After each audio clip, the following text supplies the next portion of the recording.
The following program is for informational purposes only and is not a recommendation to buy or sell Bitcoin or any particular investment or product, nor a recommendation to pursue any particular purchase or investment strategy. The brands, opinions, advertisements, and recommendations expressed by this program are the opinions and recommendations of the individuals creating the show and not the LTB network.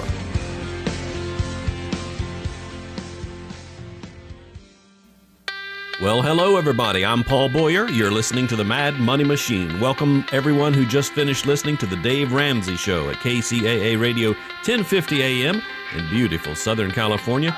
And welcome to Let'sTalkBitcoin.com listeners. This is a very special Mad Money Machine.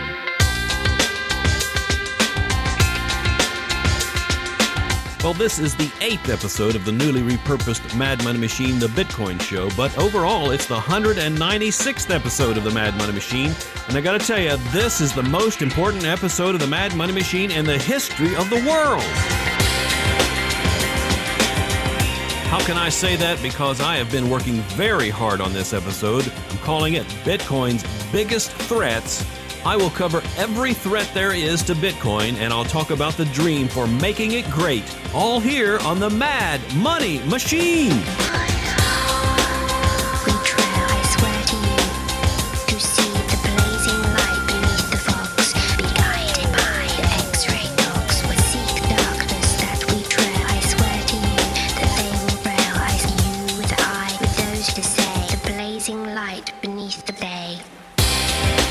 Yes, indeed. Call your friends, gather around your speaker, share a headset, because today's episode of the Mad Money Machine is the most important one that's ever been broadcast anywhere. Bitcoin's biggest threats. I have a lot of material to pack in today. Here's an outline of what we're going to talk about. We're going to talk about the little dream of Bitcoin, and believe me, it's big. We're going to talk about some definitions to get you going and all the threats. Then we'll talk about the threats. We'll break them down. Then we'll talk about the big dream of Bitcoin and solutions to get us there. Well, before I continue, a lot of people have been asking me, what is this great introduction music? I originally got it from the PodSafe Music Network, which is now musicalley.com. It's available actually for purchase at iTunes. It's by X-Ray Dogs, and it's called Alta Plaza. Go purchase a copy. And if you figure out what blazing light beneath the bay means, let me know. So I break Bitcoin down into the little dream and the big dream. I'm going to talk about the big dream later in the show. But for now, the little dream is big enough. What is the little dream about Bitcoin? Low-fee internet payments, faster payments through the internet, more secure payments through the internet. It is to money what email is to letters. It is the non-inflating currency and great store of wealth, much better than fiat currencies. Don't believe me? Believe the former director of the U.S. Mint, Ed Moy. Mr. Moy, I had to get your thoughts on Bitcoin. Talk to me about what you think people are missing in this debate over the virtual currency. Yeah. Let's try to get through all the noise. What aren't they hearing? What aren't they seeing? Yeah, first of all, what people are focusing on is Bitcoin as a currency, and what they need to do is take a look at the fundamentals that enable Bitcoin, which is dramatic advances in the science of cryptography. Which is not necessarily a bad thing, is it? That's correct. That means that you can send things more secure because they're encrypted in such a way so that nobody can break the code. It's so number one is with better, more secure ways of sending things over the internet.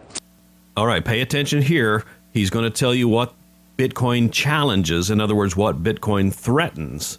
And like I've told you before, those who are threatened by Bitcoin pose the biggest threat to Bitcoin. You're going to come up with a different payment system that's going to challenge banks' legacy systems as well as credit card companies charging 3 or 4% for using their system.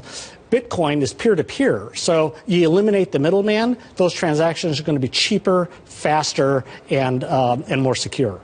See, that's what I said. Cheaper, faster, more secure. It is also open source digital cash with no third-party trust needed. This little dream could help realize big dreams for 6 billion people around the world. Now, I have a mystery guest. I want you to hear from this mystery guest. You won't know who it is. I'll tell you who it is later. I want you to hear what he says about the future of these digital currencies. I think the question really is why are electronic transfers and electronic payments better? And I think the answer is they're safer, they're more secure, and they're more convenient and can make a real difference in people's lives. It can save them long trips. It gives them the ability to pay when they want to pay. It's an opportunity to safely store their money. It's just a better form of currency. Now, in case you think he's talking about the USA, no, he's talking about some of the poorer countries of the world, like those in Africa. I think I'd start with the fact that it really takes a village. With electronic payments requires cooperation and collaboration. I think second is we've learned that our network, which is open and interoperable, is also critical to delivering value because openness and interoperability enable it to grow. I think we've also learned that for this to work, for people to use the system and want to use the system, and that means creating solutions that deliver a convenient solution, a reliable solution, a secure solution. And then for merchants and agents to want to accept electronic payments, there has to be multiple users, so you have to grow at scale. And then finally, there's education. We're talking about new users here, and so we all need to work hard to educate them on the benefits of this new form of money, that for many of them will be the first time they use an electronic payment product. So in summary, the promise of electronic payments requires cooperation. The system must be open and interoperable. It must be convenient, reliable, and secure, and must scale to multiple users, and there must be a good education system in place. That's the little dream of reaching 6 billion people with Bitcoin. Like I mentioned, I will get to our mystery guest a little bit later in this episode, reveal who he is. Now, before I get into all the threats, I want to talk about some definitions. First of all, the title of this episode is Bitcoin's Biggest Threats, and I've kept it grammatically ambiguous on purpose. At first reading, you might think the biggest threats to Bitcoin, but it also could mean the biggest threats of Bitcoin to other systems. And like I keep saying over and over again, those who are threatened by Bitcoin pose the biggest threats to Bitcoin. So we'll see who is threatened by Bitcoin. I'm also going to use some different terminology in this episode than you're used to hearing in order to make things more clear.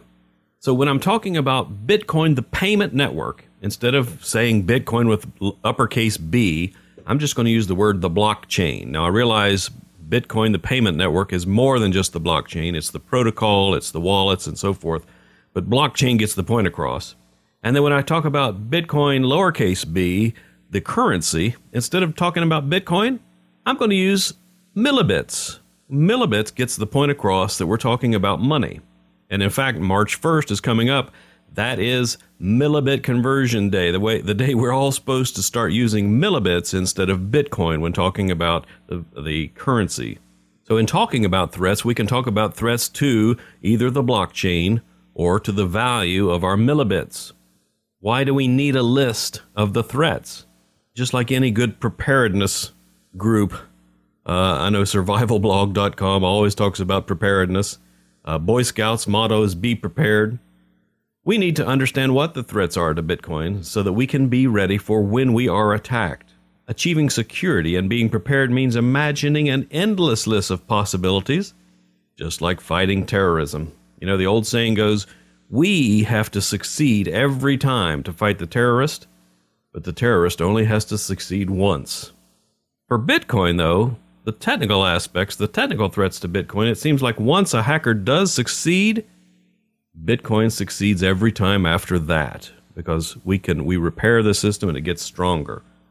Just witnessed the latest transaction malleability hack. Took about 3 or 4 days, but now we're past it. Well, just like a winner of a Grammy Award getting up on stage and trying to thank all the people that helped them, and then probably forgetting one or two, I'm going to probably omit inadvertently some threats from this list. It is also probably a list that will continue to change and grow, hopefully shrink over time. Some threats are passive threats. Some threats are active threats. Some threats exist naturally as a consequence of the way things are. Other threats exist because Bitcoin threatens them. Some threats try to actively eliminate Bitcoin, while as other threats are more like hindrances that just stifle the growth of Bitcoin, not trying to actively shut it down. Well, this is the battle of good versus evil. And what do I mean by evil specifically? I mean by evil anyone who abuses their power. When someone's given power, they should be a good steward of it to benefit not only themselves, but as many other people as they can, just like being a good steward of anything else. Now, we assume Bitcoin is good, therefore we assume anyone who uses their power to attack Bitcoin is evil. Now, I'm going to go through a survey of the threats, both technological threats and people threats, and the sheer volume of threats may get a little depressing, but don't get dispirited, because at the end I will have some solutions for all of the threats. Some of the technological threats to Bitcoin are what the insurance companies typically call acts of God. Think of a snowstorm breaking the fiber optic lines everywhere, and therefore access to other nodes on the blockchain network go out, or a power outage at one of the large mining centers or one of the online wallet centers, or just the fact that Bitcoin consumes way too much energy. We also saw this past week the transaction malleability technological threat to Bitcoin. I love those kind of threats because those are the kind of threats we can easily fix. Another kind of threat is coin taint and lack of anonymity. Matthew Green, assistant research professor at the Johns Hopkins University's Information Security Institute, says that Bitcoin's blockchain is its Achilles heel. He says, quote, because the blockchain is public, it's not difficult to data mine and find patterns in its use and to figure out who users are and how much they have. He's working on the project ZeroCoin, which is designed to keep transactions private. I'm Paul Boyer, and you're listening to the Mad Money Machine. We will continue our discussion about technological threats now as we pull something out of the Mad Money Machine Bitcoin Tool Crib. Well, anytime you need to know something about Bitcoin, here's a place to go. en.bitcoin.it/wiki. It's the Bitcoin Wiki, and there are two pages in particular that are applicable to today's episode. Their wiki page under Weaknesses, and their wiki page called Common Vulnerabilities and Exposures. Now, the Weaknesses page has three main sections. The first section is Might Be a Problem. The second section is Probably Not a Problem. And the third section is Definitely Not a Problem.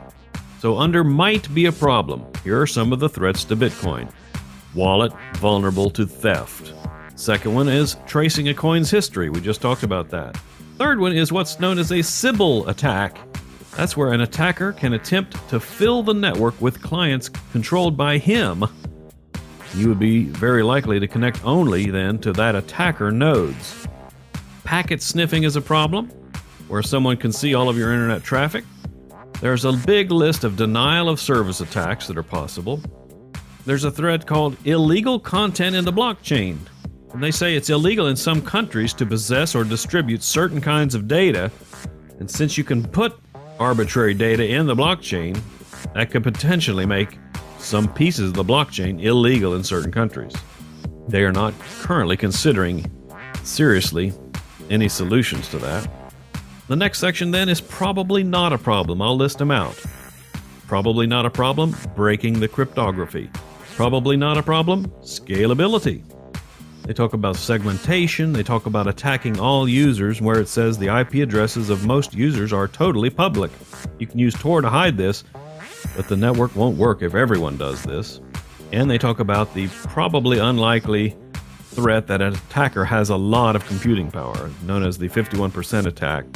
If some one miner has a lot of power on the network, a lot of the mining power, they could theoretically reverse transactions, prevent some or all transactions from gaining any confirmations, or prevent some or all other miners from mining any valid blocks. They say the attacker cannot reverse other people's transactions, cannot prevent transactions from being sent at all, cannot change the number of coins generated per block, cannot create coins out of thin air, and cannot send coins that never belong to him. I think you get the idea of the kinds of technological threats there are. And if those threats aren't detailed enough for you, go out to the other page I mentioned called Common Vulnerabilities and Exposures. They are definitely not podcast worthy. But the Bitcoin Wiki sure is, and the Bitcoin Wiki is this week's Tool of the Week, and like the best things in life, it's free. The best things in life are free. You can keep it for the birds and bees. Now give me money. Now give me money. That's what I want.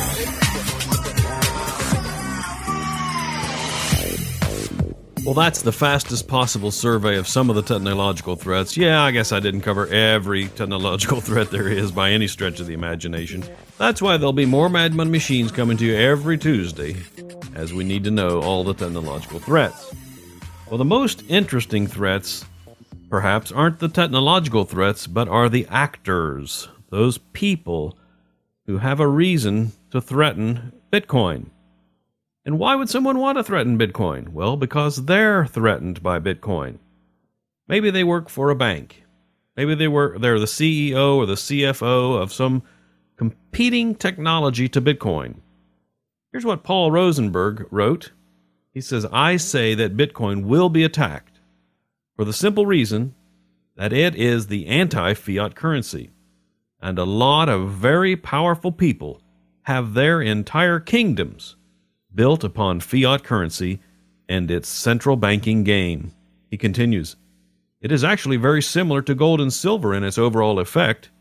If Bitcoin or gold or silver or any combination thereof ever became dominant, no one could play games with the world's money and skim from millions of people at once, or run welfare states in defiance of economic reality. And lastly, he continues, the bankers do not want to lose their positions, and if they let this alternative currency take over, they will. So they will have to attack. In fact, I am sure as I can be that they are doing it already. Well, I'll have a link to that article by Paul Rosenberg, and I'll also have a link to this interview with Bitcoin Jesus, Roger Ver. He was interviewed about his position at blockchain.info, and he was asked about blockchain founder Ben Reeves. Roger Ver said, one thing that cannot be emphasized strongly enough is how absolutely amazing Ben is. He created the entire website by himself, the iPhone app by himself, the Android app by himself, and up till about 9 months ago, he was also running a service that allowed people to buy Bitcoins through wire transfers and cash deposits in the Eurozone. And he was handling all of that, including customer support, by himself. He continues, the powers that be in the banking system apparently didn't like the fact that he was using their rails to sell Bitcoins, or millibits. So they shut down his personal bank account, his business bank account, and his brother's personal bank account all at the same time without any warning whatsoever. It was because of his involvement with Bitcoin, and that incident kind of spooked him. He's an amazing coder and developer, but he simply didn't want to have to deal with the banks and lawyers and regulators. That's when I got more actively involved 9 months ago. I'll have a link to this article in the show notes for this show. You need to read the whole thing. How about a list of some of the banks then? Well, of course, J.P. Morgan, Goldman Sachs, HSBC, Wells Fargo, Citigroup. The list could go on and on and on. Recently, we had a person at J.P. Morgan, the head of global FX strategy, John Normand, come out with a paper about Bitcoin called The Audacity of Bitcoin, Risks and Opportunities for Corporates and Investors. Basically, in it, he said, the limitation of Bitcoin, with due apology to anarchists, is there is no common power like a government to compel the public to use Bitcoin as universally as its own fiat currency. Recall that currencies don't become widely used spontaneously or through a grassroots campaign. I'll have a link to that article in the show notes as well. He basically poo-pooed Bitcoin, said it wasn't any good compared to fiat currencies. I suppose that's true if you're a bank dealing with fiat currencies. John Law, the pseudonym of an author at Coindesk.com, wrote, J.P. Morgan is an apex predator in international finance, and as such, one of the organizations that really should be deeply distrustful of Bitcoin. Like the movie industry with home video recorders and telephone companies with the internet, it's progressing nicely along the path of ridicule, hence alarm and dire warnings, towards adoption and exploitation. It'll be far more dangerous for Bitcoin's more revolutionary possibilities when outfits like JP Morgan decide they like it. And before we continue with some of the other actors who are threats to Bitcoin, let's play around with the world's favorite game, Guru Roulette. I've replaced the numbers on a roulette wheel with the names of Bitcoin gurus. I'll spin the wheel and roll marble, and for the selected guru, give you a little background on their Bitcoin philosophy. So here we go. And the winner this time on Mad Machine episode number 8 is Bill Gates. Well, Bill Gates certainly needs no introduction. Founder and head of Microsoft for a while, richest man in the world, and head now of the Bill and Melinda Gates Foundation. He actually came out to Reddit last week with an Ask Me Anything and was asked a question, what do you think about Bitcoin? But before I get to that, let's hear him talk about digital currencies. Now, for a lot of people, they may not recognize the importance of digital payments. To them, that's kind of under the covers, something like the cold chain or how you train the health workers. Seems like more of a tactic. But we all know it's a very fundamental thing. As people adapt new technologies, as they're lifting themselves out, one of the things that holds them back is the lack of financial services. Their only choice often is cash. And cash is a bit of a trap. It can be stolen. You can't subject yourself to discipline policies. You get no interest on it. You don't have insurance or credit. And so in a lot of ways, it is the most limiting way to hold assets.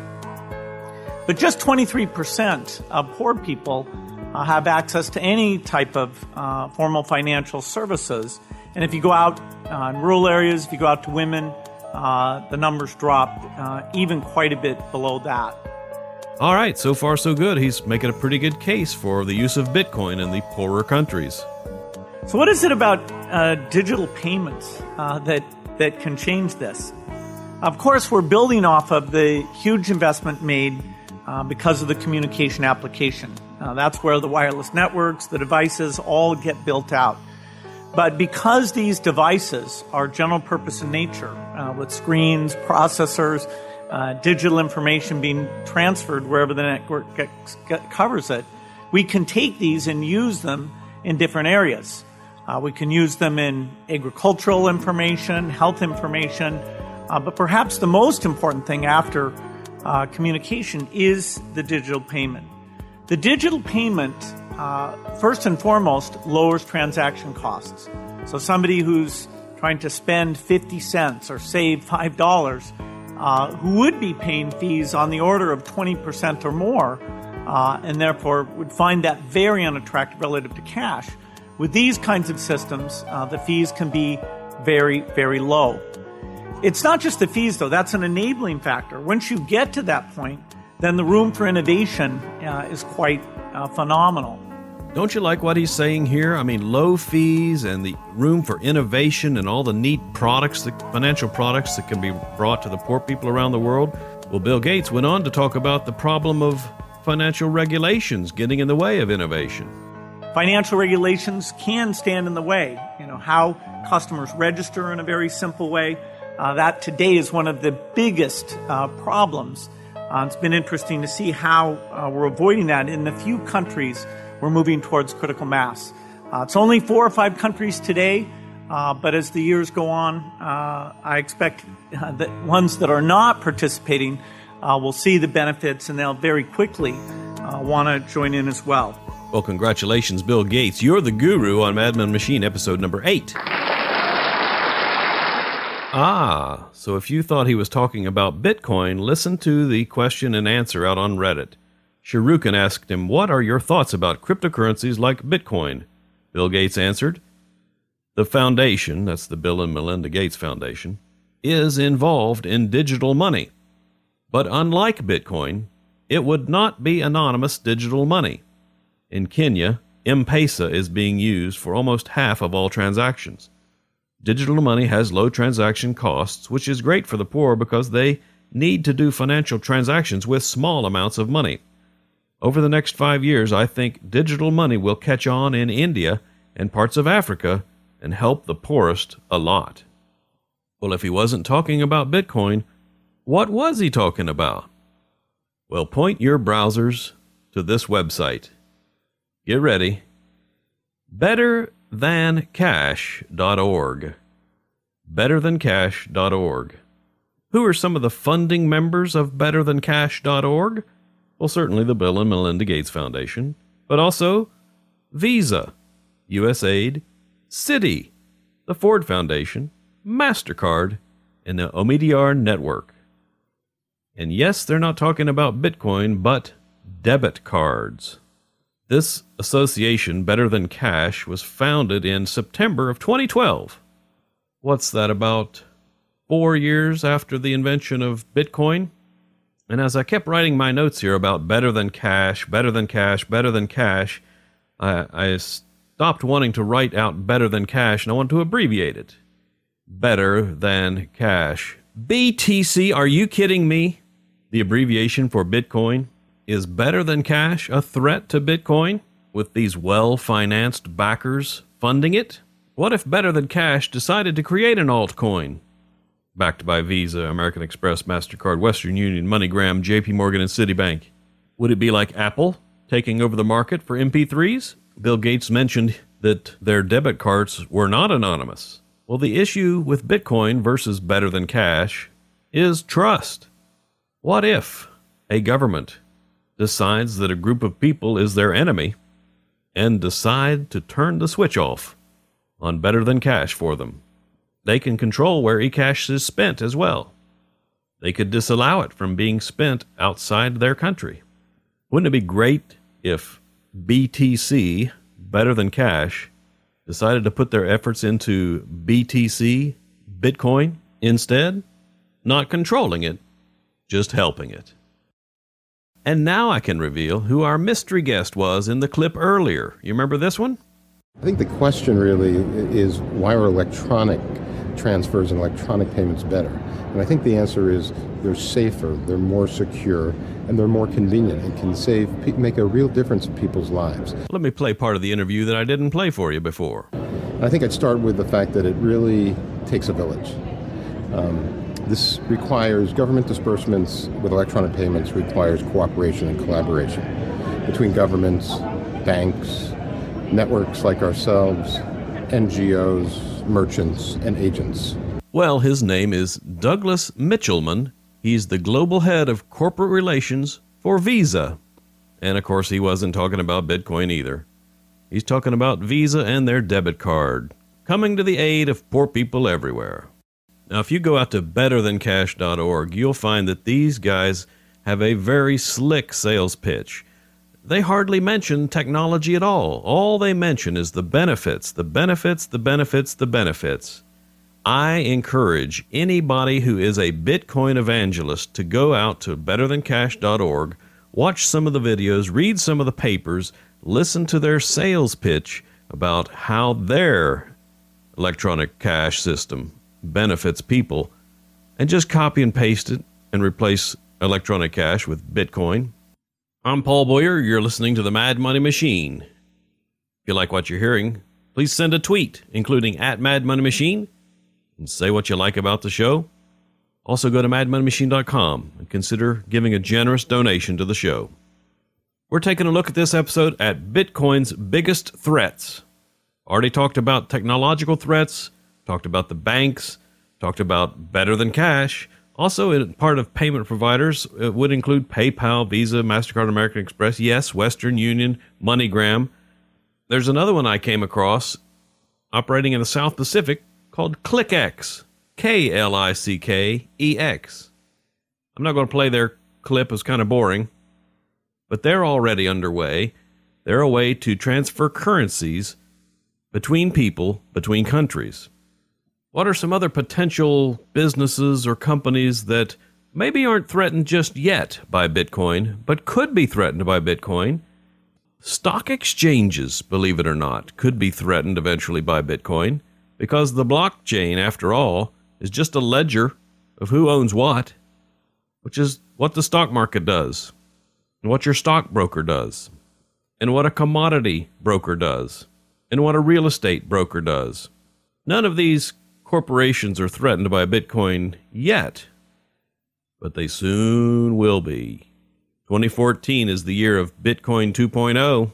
So when a corporation like a bank, like a payment provider, like one of these other brokers, is threatened by someone, what do? Do they try their hardest to compete with that threat? Yeah, to a point. But what they also do is run off to their local politician or their federal politician to try to seek some regulations that stifle the competition. There once was a time, at least in an idealized history, when politicians were people who represented the people of the region in which they lived. Oh, how nice that must have been. Today it seems that politicians are careerists that deal in the currency of power and the term of office. Instead of the old phrase, time equals money, to them, money equals time in office, which equals power. So, therefore, money equals power. Well, politicians represent lobbyists who have money. Banks, Wall Street firms, large corporations, they have money. You and I, we don't have money. Now, there are a handful of politicians who actually believe in individual liberty and decentralized power. And there are some that say they believe in it, but never actually do anything about it. Well, the politicians are one thing. I mean, we actually do vote them in or out of office, and they kind of do have to represent the people in order to get the people's vote, right? If they did everything always for the corporations, then maybe people would start to wise up and vote the politician out. Yeah, I know it's not likely, but it's possible. But how many federal officials do you actually vote for anyway? You vote for a congressperson, you vote for a couple senators per state, and you vote for the president and vice president. So if you count the vice president, you're voting for 5 people who represent you on the federal level. How many people, though, are really making laws and regulations? Countless millions. Just consider all of the bureaucrats that are in government that we do not elect, that are there administration after administration after administration, and have no reporting back to the people. They are the ones corporations run to get maybe not laws, but regulations passed, which are effectively as good as laws. How about listing out some of the federal bureaucrats, especially those that would be a threat to Bitcoin? Well, I mentioned banks, but there's one bank in particular that's sort of a corporation and it's sort of government. It's the Federal Reserve Bank of the United States, whose head now is Janet Yellen. Another bureaucracy is the Department of Treasury, Treasury Secretary Jack Lew, and its sub-departments such as FinCEN and the IRS. We also have the CFPB, Consumer Financial Protection Bureau. Of course, we have DHS, the Department of Homeland Security, and all of its various sub-agencies. We have the NSA, the FBI, the U.S. Secret Service, the TSA. Then we have other quasi-bureaucrats, FASB, the Financial Accounting Standards Board, and the National Money Transmitter Association. We have the Department of Justice, the DEA, the SEC, the Commodity Futures Trading Commission, which is CFTC. We have the Federal Election Commission, and on and on and on and on. None of whom are elected. All of whom have, in the past, impeded the progress of Bitcoin. Now, before I go on talking about some of these bureaucrats, let me read a quote that we have from a famous author, Charles Stross. He had an article that he wrote, "Why I Want Bitcoin to Die in a Fire." His quote is, "Like all currency systems, Bitcoin comes with an implicit political agenda attached. Decisions we take about how to manage money, taxation, and the economy have consequences. By its consequences, you may judge a finance system. Bitcoin looks like it was designed as a weapon intended to damage central banking and money-issuing banks, with a libertarian political agenda in mind, to damage states' ability to collect tax and monitor their citizens' financial transactions." Thank you, Charles Stross. winner of the 2007 Prometheus Award for his science fiction novel Glass House. The Prometheus Award was created in 1979 by science fiction writer L. Neil Smith to honor libertarian fiction. Ah, I bet you relish that award, don't you, Charles Stross? Well, maybe Bitcoiners would prefer something else die in a fire. Let's turn now to the definition of money laundering. According to the U.S. Treasury Department's website, money laundering generally refers to financial transactions in which criminals, including terrorist organizations, attempt to disguise the proceeds, sources, or nature of their illicit activities. Money laundering facilitates a broad range of serious underlying criminal offenses and ultimately threatens the integrity of the financial system. Well, I also read where someone talked about the definition of freedom and how freedom means governmental transparency and private opacity, not the reverse. Freedom means using your own honestly earned money honestly, but without filling out a government form. Financial regulations can stand in the way. How customers register in a very simple way. That today is one of the biggest problems. So it is with Bitcoin. Here are some of the things that you need to comply with if you're in the financial industry. You need to know that operating an unlicensed money transmitting business is a federal offense. All financial institutions in the USA must implement AML, BSA, and KYC policies. That's Anti-Money Laundering, Bank Secrecy Act, and Know Your Customer policies. And consumer financial protection rules must be included. And even if a Bitcoin business somehow fulfills all of those, they must still somehow get a bank account. And of course, it doesn't stop at the federal level. I'm under the impression that 48 states have regulations that license money transmitters. New York State being one of the prominent ones recently, with their Department of Financial Services head, initials BL. This guy, before the hearings, he was talking about the need for guardrails in bit licenses. Then he held his show hearings, got himself on TV, and talked about guardrails in bit licenses. Now that the hearings are over, he goes off talking about the need for guardrails in bit licenses. Well, I'd love to see some outfit like Coinbase have a button on their front page asking, "Do you live in New York State? If so, it goes to a page saying, well, thanks to BL, you cannot access Bitcoin in your state." How about the news I read this weekend in New Jersey? The tidbit subpoena. There's a kid, went to MIT, lived in Massachusetts, had no computer servers at all in New Jersey, but was subpoenaed by New Jersey to turn over everything to them because he was operating a Bitcoin micropayment system for advertisements. That's chilling. And of course the case in Florida, where they cracked down on guys using local Bitcoins. 2 men were charged for moving large volumes of millibits via localbitcoins.com. They were charged under state anti-money laundering laws following an investigation by the U.S. Secret Service and their own state regulators. Mitchell Abner Espinoza of Miami Beach and Pascal Reed were caught up in an undercover sting to exchange $30,000 into millibits. They cited 2 laws, anti-money laundering, which targets money exchanges above $10,000, and running an unlicensed money transmission business, which means more than $300 but less than $20,000 in 12 months. I wonder, perhaps these people should just call millibits a ticket and sell them on StubHub. Well, there is one state that apparently is working for good instead of evil. California. They changed one of their bills recently, Assembly Bill 129. It's a continuation of efforts that began last year to update California's codes concerning payment systems. It amends Corporations Code 107, a largely outdated prohibition on the issuance and use of anything but the lawful money of the United States.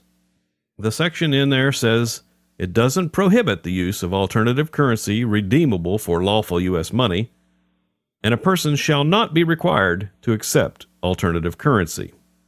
I suppose that's a step in the right direction. I can't wait till West Virginia, Alabama, Louisiana, Georgia, Texas, Montana, Nevada, North Dakota all get their fingers into the Bitcoin pie. Well, we have federal governments and federal bureaucrats, state governments and state bureaucrats, and the endless list of foreign governments and foreign bureaucrats. And all the central banks, the most recent one, the Bank of Greece, issues a warning about Bitcoin to its citizens.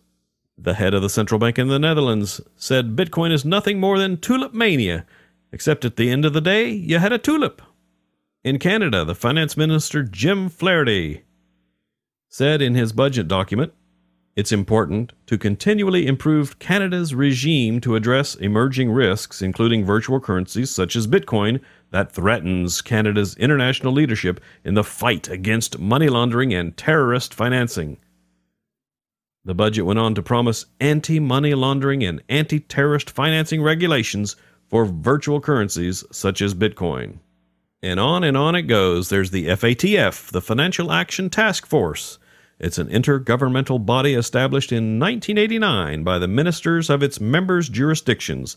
The objectives of the FATF are to set standards and promote effective implementations of legal, regulatory, and operational measures for combating money laundering, terrorist financing, and other related threats to the integrity of the international financial system. Let's go back now to Roger Ver and his perception of regulation. In the article I mentioned earlier, the interviewer asks him, you and some of the other blockchain team members, especially Andreas Antonopoulos, are outspoken when it comes to the illegitimacy or inefficiency of some government regulators. Do you feel Bitcoin can be regulated? Roger says, at the end of the day, no. Bitcoin, the protocol, can't be regulated. Obviously, men with guns wearing costumes are scary, but a gun can't change the mathematics behind Bitcoin. Our goal with blockchain is to provide the software tools that everyone on the planet can use to send and receive Bitcoins to anyone else on the planet without needing permission from someone wearing a fancy costume with a gun. And he says, as you can probably tell, the reason that Andreas does a lot of the PR is that I actually might be a little too extreme. So far the threats to Bitcoin are technological, bankers and large corporations, politicians, bureaucrats, and now we come to attackers and their attacks. And maybe they're working for some of the above. Who knows? Now there's a distinction between white hat hackers and black hat hackers. White hat hackers are those that do what's called ethical hacking. They try to break the system to find the vulnerabilities and report those vulnerabilities to the developer so that the system can get fixed. The black hat hackers, on the other hand, are trying to really break down the system. And what are some of the threats there? Well, they might try to break the cryptography. That's probably not doable. There might be those that try to manipulate the market and attack it in that way. Was Mt. Gox manipulated, for example? You know, I've heard people say that the gold market is manipulated.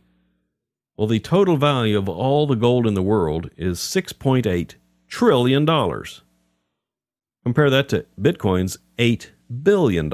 You can see that gold is 1,000 times larger market cap in the world than Bitcoin is. If they can push around gold, do you think they can push around Bitcoin?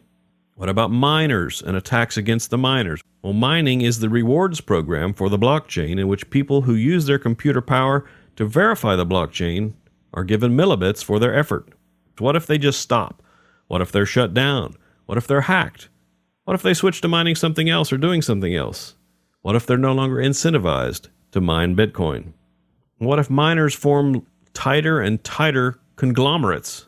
Well, it reintroduces a centralized trust element in that case. There's malware like the Coin Thief malware for Macintosh. There's possible keyboard snooping or keystroke loggers. There's technological attacks that aren't acts of God, but that are done on purpose. Someone hacks through the fiber optic with a hatchet or a backhoe. We mentioned the denial of service attacks. Here's a threat we don't want to think about. What if the Bitcoin Foundation turns evil, either by their own greed or by the infiltration by banks or governments? What if they're just unwise? For example, what if they decide to block the Dread Pirate Roberts Bitcoin address? Then governments get the idea to issue warrants that block Bitcoin addresses every day, just like issuing warrants to read Google Mail or to get access to ISP logs. That is unthinkable. Other threats are sort of outside of Bitcoin, and that is people who use Bitcoin to do bad things.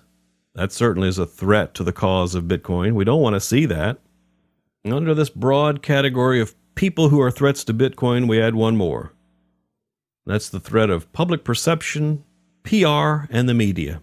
Going back to Paul Rosenberg again, he says, "Do not underestimate fear, by the way. Humans are hardwired to over-respond to it. Fear works, which is why power mongers always use it. And these people also own, influence, or control the broadcasting systems that consume nearly all of the Western world's attention." He says, be prepared for PR attacks. Hold firm in your belief that Bitcoin can change the world, and be prepared for technical attacks as well. And that brings me to the final threat I'll cover before we get to the list of solutions and Bitcoin's big dream. The final threat is the threat of success. Blockchain could be threatened by its own immediate and grand success. What would happen if suddenly Amazon and eBay decided not only to adopt Bitcoin, but to encourage their customers to use millibits?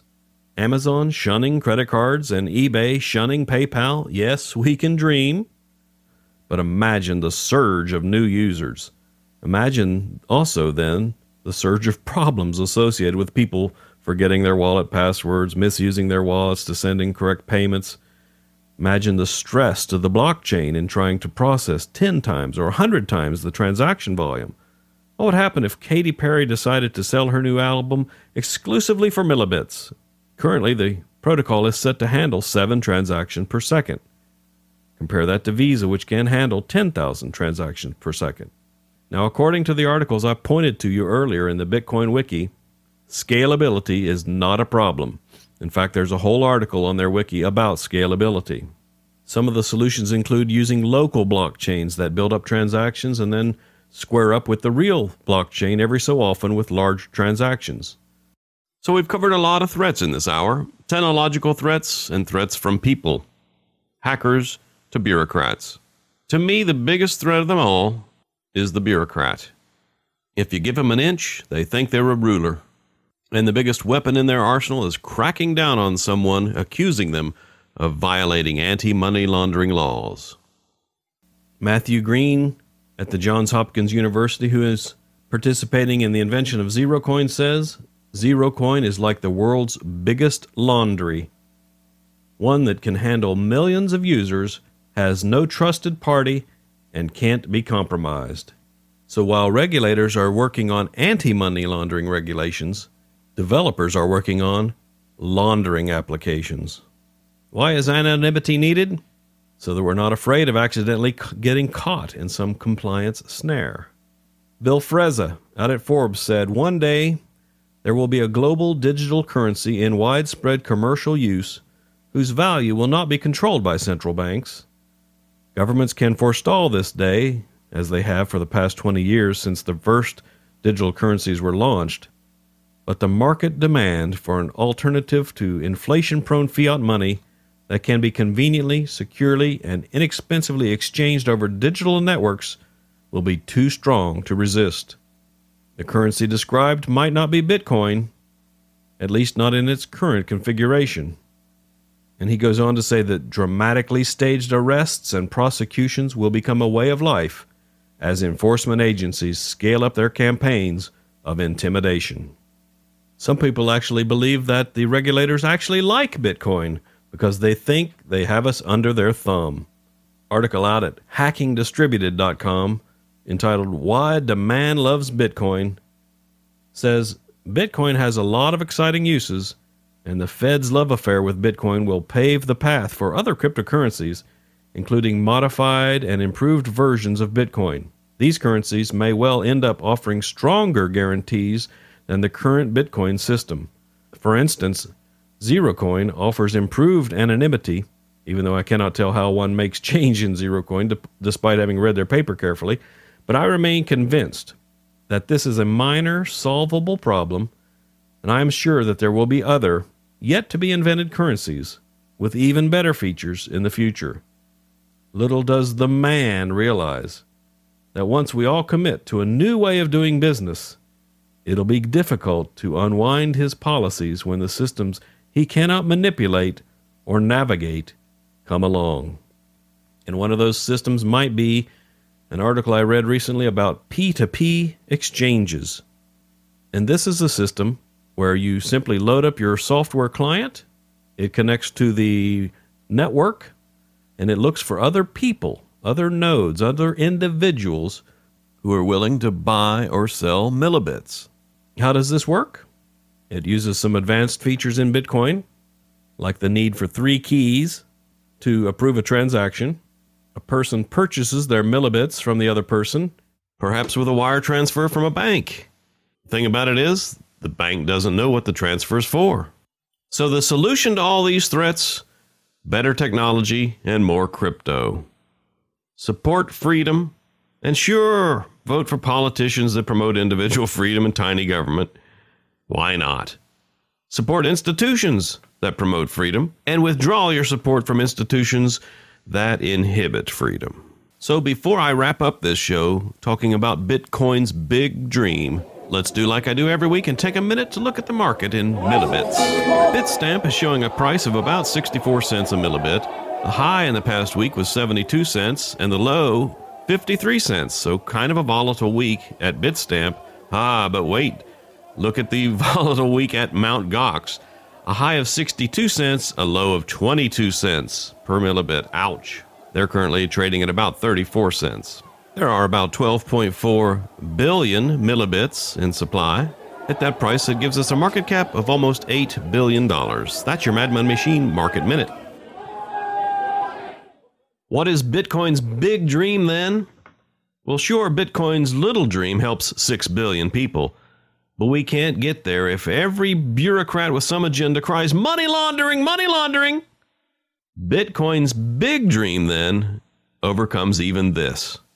By achieving a perfectly private, all millibit economy, completely trustless, no government to trust, no corporations to trust, all private, like cash under the table on a wide scale. You get your salary in millibits, you buy a house in millibits, you buy food on the table with millibits, and you own shares of companies on the blockchain. You can't be falsely accused of misdeeds because there are no deeds to be seen. You can take as many millibits with you as you want when you cross borders and spend them everywhere you go. What is Bitcoin's big dream? Take power away from those who abuse it and give individuals back their freedom, and win the battle of good versus evil.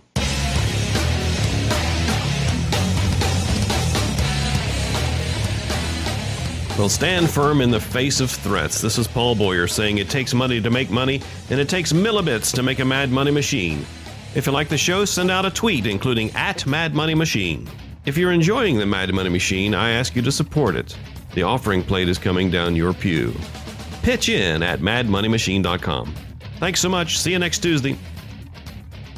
And between now and next Tuesday, go check out some of the other great Let's Talk Bitcoin Network shows, including, of course, Let's Talk Bitcoin itself, Stephanie Murphy's Sex and Science Hour, The Ed and Ethan Show, and Bitcoins and Gravy. You can catch a list of show times at kcaaradio.com, or you can go out to letstalkbitcoin.com and get those shows and even more. And the Mad Money Machine, of course, is available at those places as well as madmoneymachine.com. See you next Tuesday.